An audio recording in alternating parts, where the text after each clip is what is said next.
बेंगलुरु के 40 से ज़्यादा बड़े स्कूलों को बम से उड़ाने की धमकी भरा ईमेल मिलने के बाद कल रात पूरे शहर में हाई अलर्ट रहा। पुलिस और डॉग स्क्वाड जांच में जुटे हैं।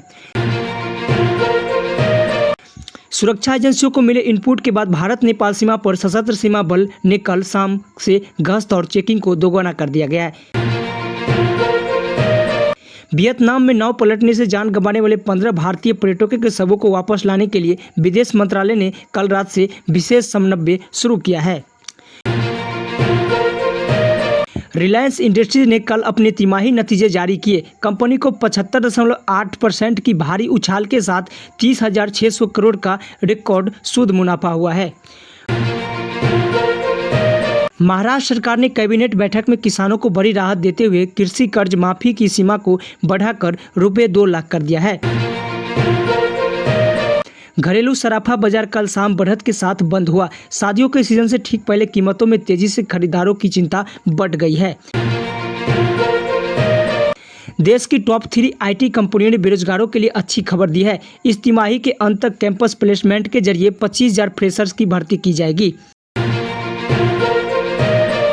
हफ्ते के आखिरी कारोबार दिन कल शेयर बाजार में भारी उतार चढ़ाव देखा गया। अंत में बैंकिंग, ऑटो शेयरिंग में बिकवाली के कारण बाजार लाल निशान पर बंद हुआ। कोर्ट ने लिव इन रिलेशनशिप को लेकर बड़ा फैसला सुनाते हुए कहा है कि सिर्फ शादी का कानून दस्तावेज न होने पर महिला को भरण पोषण के अधिकार से नहीं रोका जा सकता। सुप्रीम कोर्ट में कल एक अजीब घटना हुई, जहां एक याचिकाकर्ता ने सुनवाई के दौरान मुख्य न्यायाधीश के सामने कागज फेंके और अभद्र भाषा का इस्तेमाल किया, जिस पर कोर्ट ने सख्त रूप अपनाया है। एक ही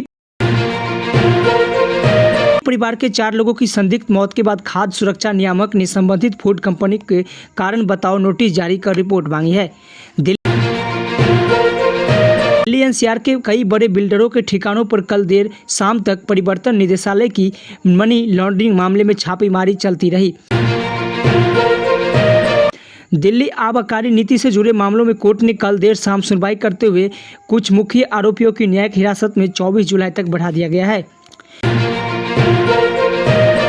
प्रधानमंत्री नरेंद्र मोदी अपनी 3 देशों की यात्रा के आखिरी चरण में कल शाम न्यूजीलैंड पहुंचे, जहां आज सुबह व्यापारिक समझौते पर बड़े हस्ताक्षर होने वाले हैं। संसद के आगामी मानसून सत्र को लेकर कल शाम इंडिया गठबंधन के शीर्ष नेताओं की बैठक हुई, जिसमें महंगाई और सुरक्षा चूक पर सरकार को घेरने का पैनल फाइनल हुआ। पश्चिम बंगाल के मुख्यमंत्री ममता बनर्जी ने कल दक्षिण 24 परगना में नए पुलिस स्टेशन का उद्घाटन किया और बर्बरता का शिकार हुए ऑटो ड्राइवर के परिवार से मुलाकात की।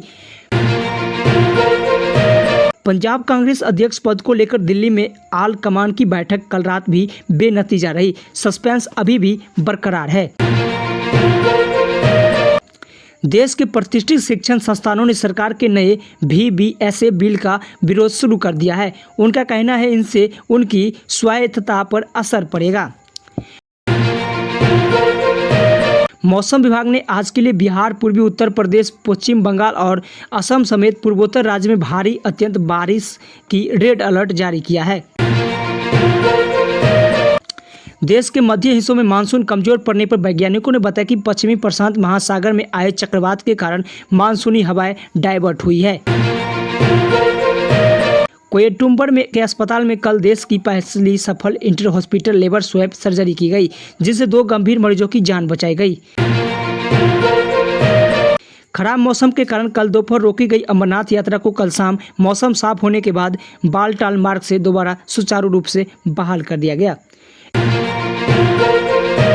एम्स दिल्ली ने मरीजों की भारी भीड़ को देखते हुए घोषणा की है कि कल से डिजिटल टोकन पर आधारित एक नई इवनिंग OPD सेवा की जाएगी।